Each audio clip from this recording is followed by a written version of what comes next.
काम कर रही थी जांजगीर चांपा के आसपास कहीं पे, कोई अभी नया जिला बन गया है, वहाँ पे वो काम कर रही थी, बता रही थी शक्ति। तो वो काम कर रही थी उस समय, वो मितानी के में जो डिस्ट्रिक्ट लेवल के जो क्या होते हैं कार्यकर्ता कोऑर्डिनेटर वो थी। तो बता रही थी कि जब मैं वहाँ पे थी तो एक 13-14 साल की लड़की थी, उसको लेकर मेरी मितानी हॉस्पिटल में आई और मैं उस समय CHC में ही थी। उनका कहना था कि मैं CHC में बैठी हुई थी और 13-14 साल की एक लड़की को मितानी लेकर आई और नर्स से आके बोली, डॉक्टर के पास वो बैठी हुई थी, डॉक्टर को कि एक मितानी आई है और केस बिगाड़ कर आई है। तो जो डॉक्टर थी उनको सीधे बोली कि देखो तुम्हारी मितानी केस बिगाड़ कर लाई है। तो वो लोग दौड़ते हुए गए कि क्या केस है कि बिगाड़ के लाई है। तो 13-14 साल की लड़की थी और वो बताती हैं कि उसकी स्थिति ये थी कि वो जो लड़की थी उसके घर में उनके पिता ही थे, माता नहीं थी, माता का डेथ हो चुका था। उसको जब फर्स्ट माहवारी आया ना तो उसको बताने वाला कोई नहीं था कि माहवारी के दौरान कैसे साफ सुथरा रहना चाहिए, कैसा कपड़ा उपयोग करना चाहिए, कितने कितने देर में कपड़े को बदलना चाहिए और क्या करना चाहिए उस समय, उसको बताने वाला कोई नहीं। तो जब उसके साथ माहवारी शुरू हुआ तो उसको पता नहीं था कि क्या करना है मेरे को। तो उसने जो भी घर का गंदा कपड़ा मिला, जो भी मिला, उसको उसने उपयोग कर लिया। 3-4 दिन के बाद जब उसकी माहवारी बंद हुई और वो गंदा कपड़ा के कारण उसके पेट में धीरे धीरे दर्द होना शुरू हुआ और दर्द इतना बढ़ गया कि वो लड़की झुक कर चलने लगी और उसने स्कूल जाना बंद कर दिया। घर में कोई महिला थी नहीं, पिता से वो कुछ बता नहीं रही थी।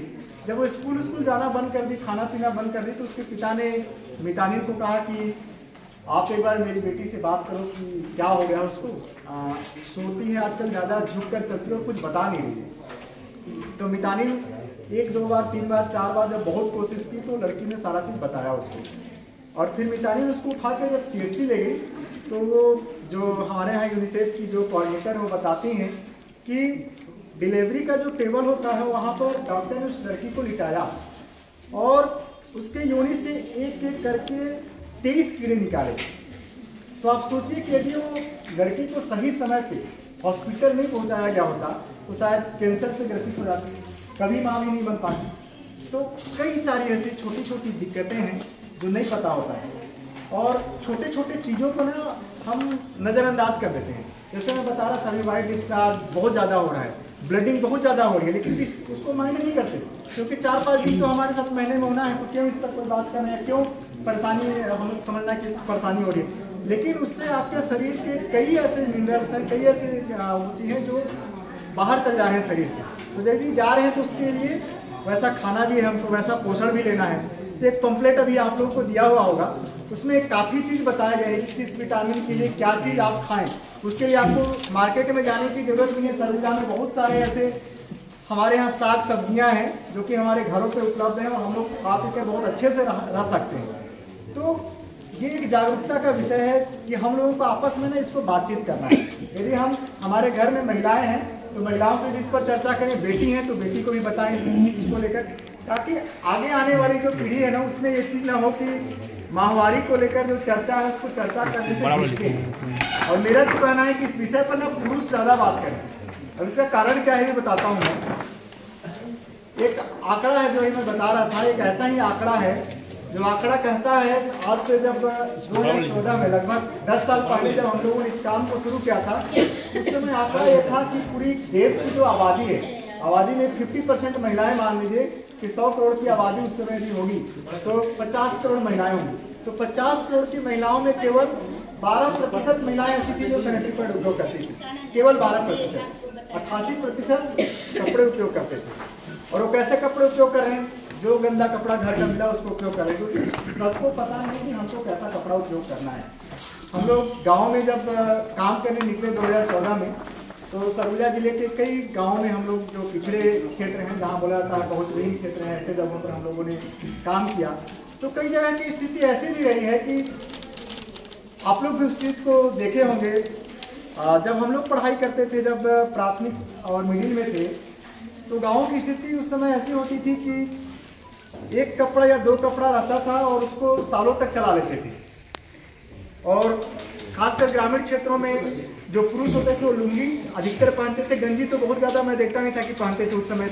जब मैं अपने पढ़ाई करता था उस समय बता रहा हूँ मैं आपको, लगभग 98-99 के आसपास का बात है। और महिलाएं उस समय ज़्यादा जो ग्रामीण क्षेत्र की महिलाएं हैं जो मैंने देखा है पेटीकोट पहनती थी, बहुत हुआ तो क्या कोई पतला सा कपड़ा लपेट ले, उससे ज़्यादा नहीं लपेटते थे। अब लेकिन थोड़ा सा जब मनरेगा की काम आए और भी कई चीज़ जो बढ़ा गाँव में, तो धीरे धीरे रोजगार के जब साधन बढ़े तो लोगों का स्टैंडर्ड जो है वो बढ़ा है। हर हाथ में मोबाइल, घरों में टीवी पहुंचा है, कपड़े भी अब सब लोग बदल बदल के पहन रहे हैं, ऐसा नहीं कि एक दो कपड़े ही पहन रहे हैं। तो अब जब कपड़े पहन रहे हैं तो पहले क्या था, कपड़े की कमी थी, तो जैसा भी कपड़ा घर में मिला उस कपड़े को महामारी के दौरान उपयोग कर लेते थे।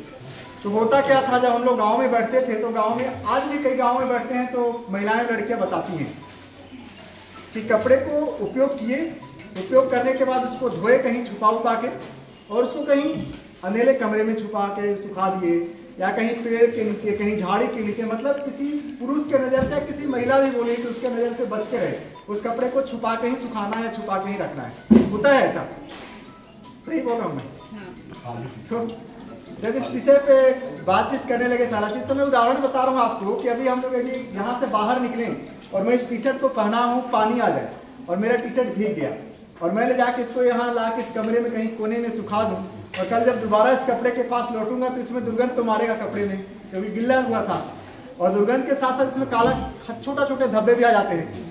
लेकिन उस कपड़े में नहीं आता होगा क्या धब्बा या ऐसा दुर्गंध आता होगा, क्योंकि उसको आप छुपा के सुखा रहे हैं कहीं ऐसे जगह पे जो किसी के नज़र में ना आए। तो जब उस कपड़े को आप छुपा के सुखा रहे हैं और उस कपड़े को दोबारा उपयोग कर ले रहे हैं, वो भी ऐसे जगह पे जो बहुत सेंसिटिव एरिया है, जिसे डॉक्टर्स बोलते हैं कि बहुत ही आपको साफ सुथरा स्वच्छ रखना है, और उस कपड़े को आप उपयोग करिए। तो हमको वही बताना है अपने स्कूल की जो लड़कियां हैं, अभी भी हम लोग स्कूलों में जब बात करते हैं, रेगुलर स्कूल और कॉलेज ज़्यादा हम लोग जाते हैं, तो लड़कियाँ बताती हैं कि सैनिटरी पैड नहीं खरीद पाते। सैनिटरी पैड जो 35-40 रुपये का मिलता है एक पैकेट, तो हर लड़कियाँ नहीं खरीद पाती हर महीने। हमें लगता है कि 35-40 रुपये बहुत आसान सा चीज़ है महीने में खर्च कर पाना, लेकिन यदि आप स्कूल में पढ़ाते हैं और आप बच्चों को कहीं बोलते होंगे कि 26 जनवरी में बहुत अच्छा इस बार फंक्शन करना है, 50-50 रुपये ले आना, या पिकनिक चलना है 100-100 रुपये ले आना, तो देखते होंगे कि 100 में 20-30 लोग ही लाते होंगे, बाकी बोलते होंगे कि मोर दाऊ तो नहीं देस, माइला तो मांगे रहे, दाई नहीं देस। होता है चीज़, पैसा नहीं दे पाते हैं घर में। मतलब जो हमारे यहाँ की स्थिति है ना, खेती बाड़ी पे लोग निर्भर हैं, तो यदि कुछ ज़रूरत पड़ा तो धान उठा के ले गए, मक्का उठा के ले गए, चावल उठा के ले गए, बेचे, और जो पैसा मिला उससे इलाज करा लिया, उससे जो भी हो वो कर लेते हैं। पैसा बहुत ज़्यादा ग्रामीण क्षेत्रों में घरों में लोग नहीं रखते, थोड़ा बहुत है भी तो खाता होता में बैंक में रहता है। तो वो जो 35-40 रुपये भी है उसको हर महीने खरीद पाने में लड़कियां असमर्थ हैं कि सैनिटरी पैड खरीद पाए। तो उनके पास यही है कि कपड़ा अवेलेबल है और कपड़ा ही वो उपयोग करती हैं। तो उन्हें हमको बताना है कि एक तो पहला सूती कपड़ा उपयोग करें, और बहुत साफ सुथरा कपड़ा, अच्छे से उसको धोएं, गर्म पानी में धोएं, उसको अच्छे से सुखाएं धूप में, और सुखाने के बाद यदि आपके यहाँ इस्त्री है तो उसको अच्छे से इस्त्री कर लें, और उस कपड़े को पैड के रूप में बहुत सुरक्षित प्लास्टिक में अच्छा बंद करके रखें, और जब माहवारी हो तो उसका उपयोग करें। कपड़ा उपयोग करें या क्या सैनिटरी पैड, दोनों में से जो भी उपयोग करें, हर 4 से 6 घंटे में आपको कपड़ा और सैनिटरी पैड को बदलना है। लेकिन अमूमन होता यह है कि आजकल हम लोग ना बहुत ज़्यादा मोबाइल और टीवी पर निर्भर रहने लगे हैं।